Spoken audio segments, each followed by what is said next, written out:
जीजा जी पुआवा ठीक से फूलल बा कि ना? हम तो दोसर पुआ के फेर में रहनिया लेकिन तू ध्यान नहीं क्यों देवत। हमरा पुआ के फेर में पर बता हमर मारदा गार में धुआं निकाल दे तो। ए सुमनी रात में घोड़ा लेखा घोड़ दौड़ कर रहलै तो यो खा के ला रहलै भर छीन रहा। जब मिजाज खराब होइनु तो दोनों बहन कम पड़ जाइबू। ए दादा अलबते मरद है। ए सुमनी धरै छान ना तेकर जब ले हिक पूरा ना होतै तब ले बतियाते रहतौ। ए उठी चल चली हम तो जानते बानी रोज हम देख के 10 से बा। ये छिया दीदिया तो हमरो घरे नाला जात है। खाली पुआ खिया के पेट भर दे हम तो मीटवा कम ना पेट में खाम मंगाई ना महाराज। ए आवता बाप जना मीट ना खले बड़े कर सरवा दलिदर का औलाद। ए सरवा चुप। एगो तो कितना मुश्किल से मेहमान मानल हवा फेन कई रुस जतवा। मेहमान हम की रुसी हन त चूसी हन। कोथी चुस्ता लियाओ रख मारी ढाका धक।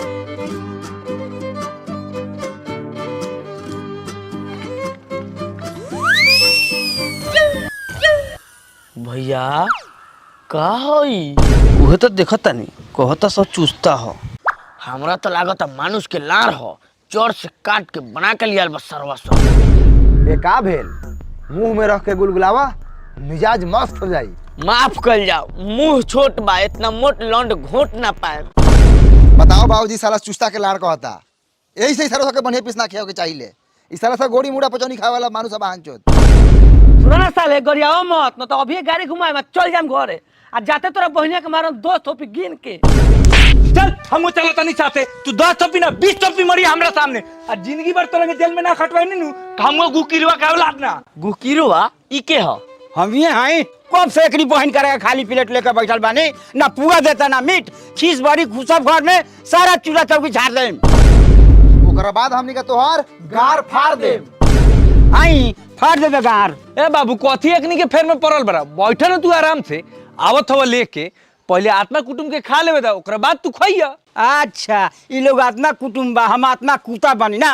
अरे मेहमान रवा खाओ ना खस्सी के चुस्ता हा लाड़ थोड़ी खियाई के तोरा के खाओ ना महाराज। खो दुनिया में इतना खराब लोग थोड़ी है कि आदमी के आर जूजी खिया देते। चुस्ते है लेकिन तनका मोट है। साचो भैया ई चुस्ते बा। ए सुनाई ताली लोग दीदिया बेहोश हो गई। कैसे बतावे वाला नहीं कुछ हो जाता है तब समझिए लोग। जो नसर डॉक्टर वक्त बुला के लेना आओ। मौगा मौग मौग मौग मौग मौगा मौगा मौग मौग मौग मौग मौगा। का जरूरी बा उम्र में जानवर बनला के हमनी के तो महीना में बचा कुचा के कबो काल का एगो तो अपने बेचारी देह से अबर बा जा और जाके हम चादा मौगा साला। चलो ना जल्दी इमरजेंसी बा। फेल साल करे मारम साले तई आग देबा। इमरजेंसी बता ना गाड़ी बताओ केकरा का भेल बा? यहाँ केहू के कुछ नहीं के भेल सब लोग सही बा। मर्दे मौसी बेहोश बा घर में। चुप करावे एकरा के ना तो खोरे मुंह में लार दस में एकरा तुरंत। चलो मेरे साथे घर में चलो। वाहन जो तो मुंह में लार दस वो कहीं जाता ही डॉक्टर है।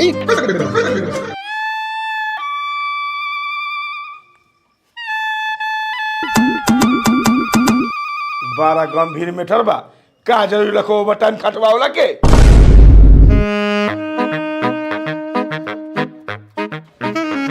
सुनो लोगन ओवर गलत काम कैला से मेहरारू बेहोश बा एकरा 5 साल बोतल पानी चढ़ाए के पड़ी। ठीक बा तो चढ़ाओ अब का करम गलती तो हो ही गेल बा।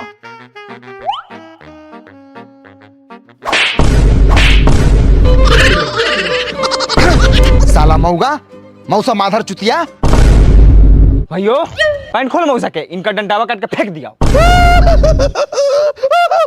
सारू भाई समझाओ अपना बेटवा सके ई बांस के डंडा ना मांस का हो। जाके बैठ आदमी के बच्चा लेखन तोरा कुकरम पे खिचियाओ ना। अरे चोली फाटी चोली गोली गोली माथा पर रम बटे होली होली नहीं रहाई। बंद कर बंद कर बंद कर। हमनी का होली ना खेल बाऊ भला आदमी के बचा लेकिन चल जो चुपचाप काहे की घर के स्थिति ठीक नहीं है। एगो आदमी मरे मरे भेल बा। ए हम कथी करियो रे मरे मरे भेलो त आज होली आई लाशों के रंग लगाएम। देख पोकना बात समझ, फालतू मत बतियो। हमरा से बेसी नहीं खस पी ले। ए काटना पीले बाय रे सरवा से रंग लगला से रोक देबे। यार जो ना शाम के आके लगा लिए, ऐसा ही आज गांव में बनी। गाँव में केकरा गाँव में रे? फिर से कजली से बतिया लगले करे सरवा। ना रे, मौसी के तबीयत ना खराब। शाम के काय खेलम रे? हम अभी खेलम। ए बजाओ रे, होली है।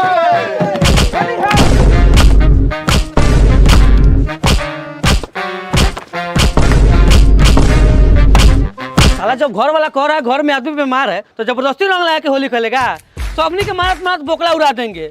ये मत सोचना कि मेहमान है तो कुछ नहीं करेगा। हम भी अपना गांव के रंगदार है, मार के रंग देंगे। चल निकल साला, चल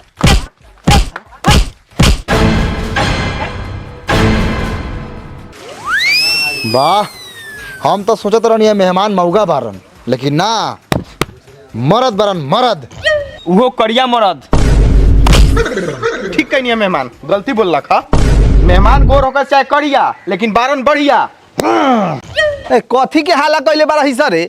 मौसी बीमार हो, घर में तो नहीं कुछ ना बुझाल। ए माई जबरदस्ती होली खेले यार लगा सा। अब का बा होते जाता मेहमान अकेले अपनी के एक जोरा से मार के गर्दा उड़ा दिलवा। साचू? हाँ देख ना का दे भागता। ठीक बा माई जी, खाना पीना तो हो ही गेल, अब हम जाता नहीं। अच्छा जाएम। ठीक बा, आज के दिन तनी बच के जाएम, रास्ता में पीले खैले रहल ऐसा।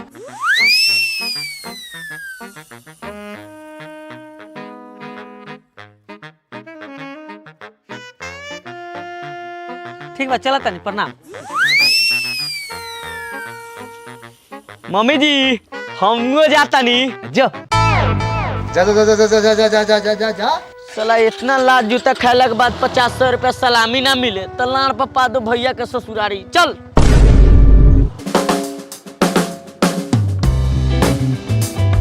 करी बहिन करा सब जहाँ तहीं से आके खा खा के भाग जाता सा, हमार गाँव सुखाता से अलगी। अरे पुआ बड़ी मीठ ले लोगन की, घास सूसा खा के मर जाई। मर जो। घर में बहिन बीमार बा, आ पुआ बड़ी खाए ला इनकर मन भल छिनार बा। एगो दाना ना दिए सा, खाली ताना दिए, आ ना मानी तो पैखाना दी। ए साली जी जाके देखो ना दीदिया होश में अलवा कि ना, काहे दिन फिर से जोश जगता। अब हम कहता नहीं तो निके एकरा के मार, आ मार के एकर घर फाड़। मौसा के मार के मुंह बनाओ साले के। चचाओ चचाओ जल्दी चलो, तो दामाद के सब नहर पे घेर के मारे तो पोकना एक नहीं। दौड़ जल्दी चल, दामाद जी के कौन मारा था? करे सरवा कथी को हतलिस? रंगदार बरे कई चपल मरले रहे रे? 50 चप्पल से कम थोड़े मरले बा सर भाई। मार बहन चोट के मुंगा दे, ऐसा मार से सर भाई सीता पति से रेफर हो जाए। अरे बाप रे बाप, बाबा हो मुंह आदल मेहमान सरवा के। कौन हो को देखा जो धराजे मार के मुआ दे सरवा तक।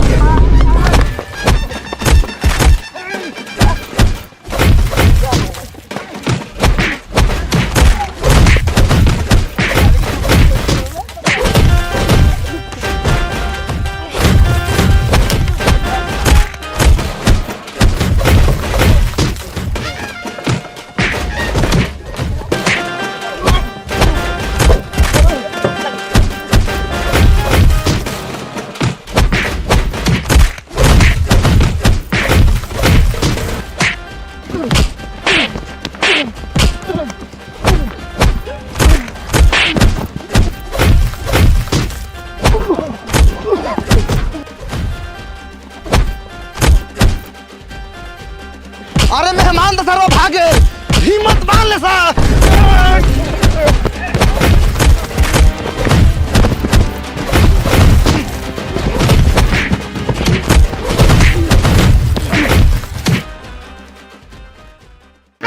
साला कितना बढ़िया घरे रहती तो गोबर है माटी से पूरे गांव के नहवैले रहती कि ना। हमरा जूजी में ले जात रहन ससुरार। चल ना, ससुरार के मौजे कुछ और बा। वहाँ बढ़िया बढ़िया पकवान बनल होई, वहाँ खान पान के साथ मानदान होई। मानदान होकेला ना, ऊपरी दबा मरे से बच रहनी। तोरा माई के चोली है माधर चोदाऊ, उतर जाए तो जहाँ ले जाए तहाँ ले चहेट के मारो। चल साला होली में कहाँ मार करबे, चल। हो गेल होली का दिन काले पहले बाड़न। तू केकरा से पूछ के हमरा घर में घुसले रे सरवा? हम काहे कोनो सरवा से पूछे जाई? होली का दिन में कोनो का घर में घुसब आ कोनो का घुसाएम।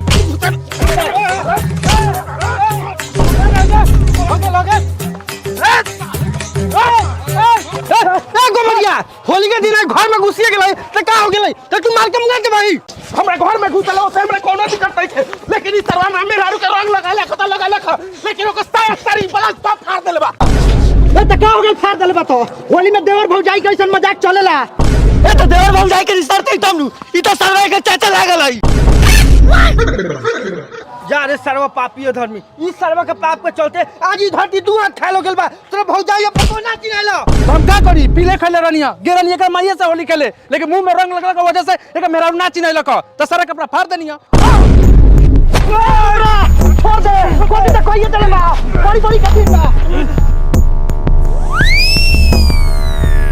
एकरी बहिन करा जेने तने खाली मारे होता के मार निकाली चलो ना सीधे दो चार बड़ा के उड़ौले चला चलो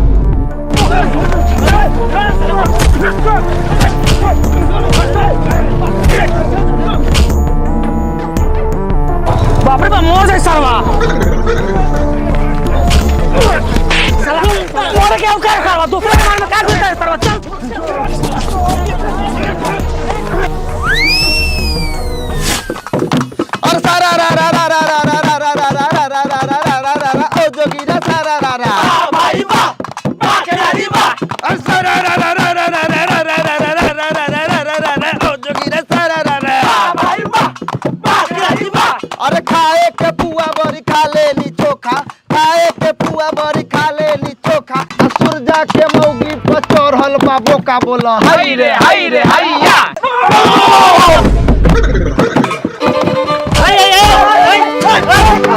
ई सरवा खाली हमरे में रारू पे का जोगी लगा बता ई लगा के 3 को जोगी हो गेल आ सबसे गंदा जोगी ही लखा रे करिया लुहाट तोहरा से गंदा कह देले से बोका चढ़ गेलौ अभी तक खाली तोरा मेहरारू पकनिए हुआ ना शांत रहबे नु तो तोरा माई आ दाइयो पका देबो अरे बाप रे बाप सोच जब जोगिरा गाते बारे तो सब पर एक जोड़ा से गाओ खाली एकरा पर गाएगा होत नहीं रे हम गा देता नहीं हम बढ़िया गाइले केकरा पका दी है सरवा झुटेला पगाओ कब से माजे लुटा था मौगी के नाम पर हमरा ठीक बा अभी गा देले चला ले आवा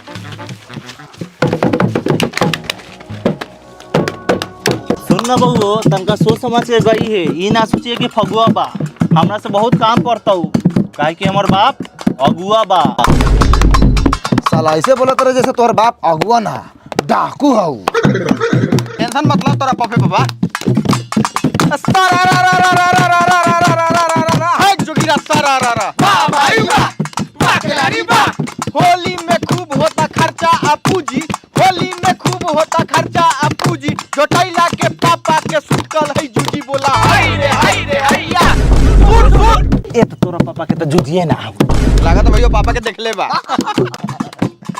ए बार पिला तोरा पका दियो गाओ अरे सारा रा रा रा रा रा रा रा रा रा रा रा रा रा ओ जोगिरा सारा रा रा वाह भाई वाह खिलाड़ी बा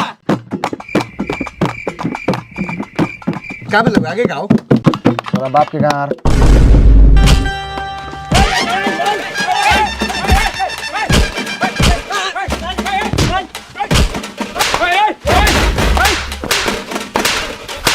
गुरु भाई मिल के काय मरबाई रे अकेले अकेले फरियावे दे कोनो बात नहीं के भैया हम अकेले काफी बानी काख में दाबले बानी साले के हम कौन सा छोड़ने बानी हमको तो दबले बानी तो नहीं छोड़ हमरा भाई के मरद लखन लड़े दे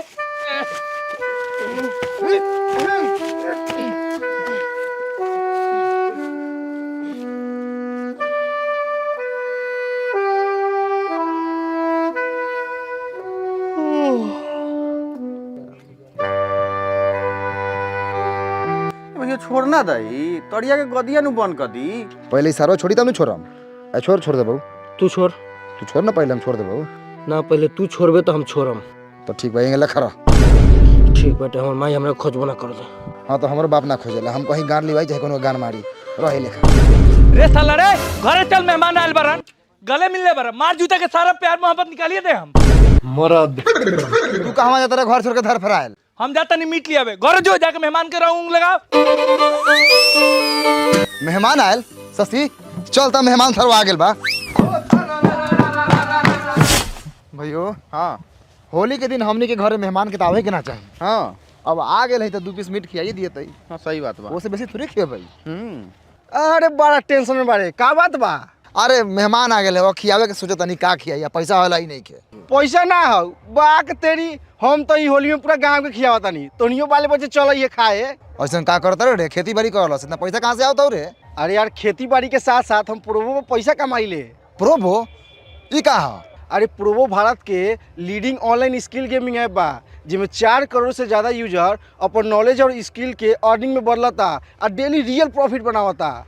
अच्छा ये गेम के कैसे खेलम? अरे यहाँ अपन नॉलेज और स्किल के एनालाइज करके हाँ या ना में सवाल के जवाब देवल जाले। अच्छा देखो जैसे कि यहाँ चैंपियन कप के एगो क्वेश्चन चला था कि का फाइनल में इंडिया न्यूजीलैंड के खिलाफ जीत पाई। हाँ यार बिल्कुल जीती। हम तो अपन एनालाइज करके जवाब दे देले बानी। और साथ साथ यहाँ क्रिकेट के अलावा क्रिप्टो, गेमिंग, न्यूज, बॉलीवुड हर चीज के जुड़ल सवाल यहाँ मिलल है। हाँ जितने ज्यादा तोरा नॉलेज होई उतने ज्यादा तू प्रोबो पर अच्छा प्रॉफिट बना सकता रहा। और साथ साथ प्रोबो पर 5 गो आईफोन और एगो बाइक गिव अवे चलता। तू जितने ज्यादा ट्रेड करबा उतने ज्यादा तोरा जीते के चांस बढ़ी। अच्छा जीतल पैसा विड्रॉ कैसे करम? प्रोबो पर अपन लिमिट के हिसाब से तू जीतल पैसा डायरेक्ट यूपीआई के थ्रू अपन बैंक अकाउंट में विड्रॉ कर सकता रहा। पुणे में एगो विशाल नाम के लड़का 54 लाख रुपया जीतल है। अरे बाप रे। अच्छा ये के डाउनलोड कहाँ से करम? डिस्क्रिप्शन में एक स्पेशल लिंक देवल गेल बा, अगर तू वहाँ से डाउनलोड करबे नु तो तोरा मिली अप टू 100 रुपया। अच्छा ठीक बा, हम एकरा के अभी डाउनलोड करी ले, हम तोरा लेखा पैसा कमाएम। चल आई होली है। अरे अरे स्किन खराब हो जाएगा, बड़ा आदमी ना है भाई। ए होली में कुछ ना चलो लाई। चल भैया मेहमान जी लोग हट जाई। बाबा जी मारता नहीं एकरा के, लेकिन चोट हमरा लगता। तो काहे करिए लगा सरवा रंगे नु लगाई नहीं हो। हमनी के गांव में गो के टंकी में डुबा के निकाल दिले, तो बना पूरा माने ला कहू। ए बाबूजी कथी मौका लखन बैठल बनी, जाके छोड़ाऊ ना, गरिया देले त का हो गेलै, आखिर मेहमाने नु है। कथी जाई बूढ़ हो के जवान के झगड़ा छोड़ा मार के हगा दियन स। इतना दोगला चोट पोता जल मैले बाड़ू। माई जी समझा दिया सार के, ना तो आप घर फाड़ दे। ए छोड़ा, ए छोड़बाई कि ना दामाद जी के, पूरा बड़ी नु छानल छोड़ के आल बनी, किसी आ जाए त हमरा बेटी के नु जिंदगी बर्बाद हो जाई। चुप माई तू चुप। चलो बहन के कैसे गरिया दे लगा, एक को बहन बा। हां ए का भेला भैया बहन के गरिया देल बा। कौन है चुहारे बा। अरे बाप रे, इटा के भाई इटा। ए छोड़ा सा, हई मेहमान आई लइका कुछ नहीं के बोलले, हई बंटिए भांग पी के बौराल बा आ नखरा पदले बा। होली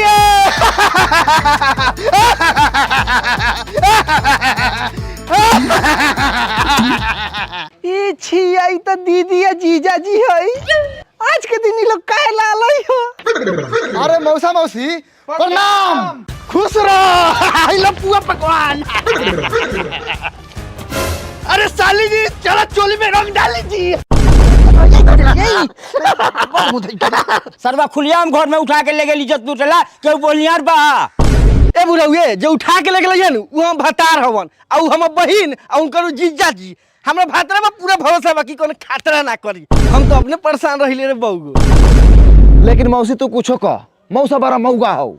हाँ रे मौसी। अरे दीदी जी रहुआ प्रणाम। खुशी रही। अकेले आई नहीं हो? ना हो पापा, मौसो आयल हवा। कहाँ वो? गेलो घर में, जबरदस्ती माई के उठा के ले गेलो हो। घर में घुसल तो गोली काहे ना मार देले हा? यही से सरवा जने तने लाजू तक खाला। आ तो सारू के घर में झाड़ू घुसा के मारम। ए घर में घुस गले त का हो गेली, साली है तो मजाक ना करतई। होली में 2 काटा खेते कोराई, साली के पेट में हम लइका रह जाई। होली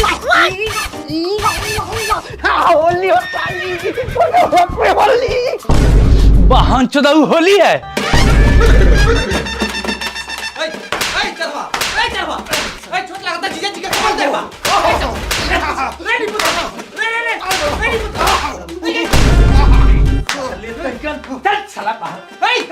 चल साला घर के बाहर, दोगला के बच्चा साला पिया के औलाद। साली भाई ए तूने तो गलती नहीं की कले कि कुत्ता लेके खींच के मारत रहा। कुत्ता लेकर तू तो साला कुत्ता का औलाद बरे, साला छाटल छिनार। साला ये घर में ना मौसा के इज्जत बना दामाद के, त काहेला कहनी होली में दामाद जी घरे आए। ए तो तोरा के कौन आवेला कहलौ रे? कौन साला कहलौ कि होली में आई है? अपन पापा साला।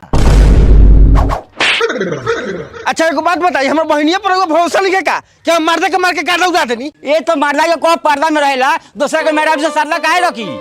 ए बुढ़ऊ ए चुपचाप रह, ना तो बेटवा सके कह के तोरिए सही ते आग लगवा देम। 5 मिनट में धनक के राख हो जाइबो। भले हम मेहरारू दूसरा के हो की, लेकिन साली तो अपना जीजे जी के नहीं। ई रंग लगाइहन, चुमा लीहन, आगे इनकर मन। ओ मौसा, भला आदमी के बच्चा लेकिन गांड के तार लेकर सोच रखो।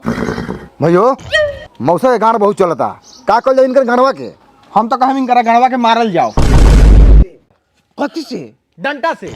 ई मौसा हवा की बैंक लूटे वाला चोर चुहार हम तोरा माई के भत्तार हई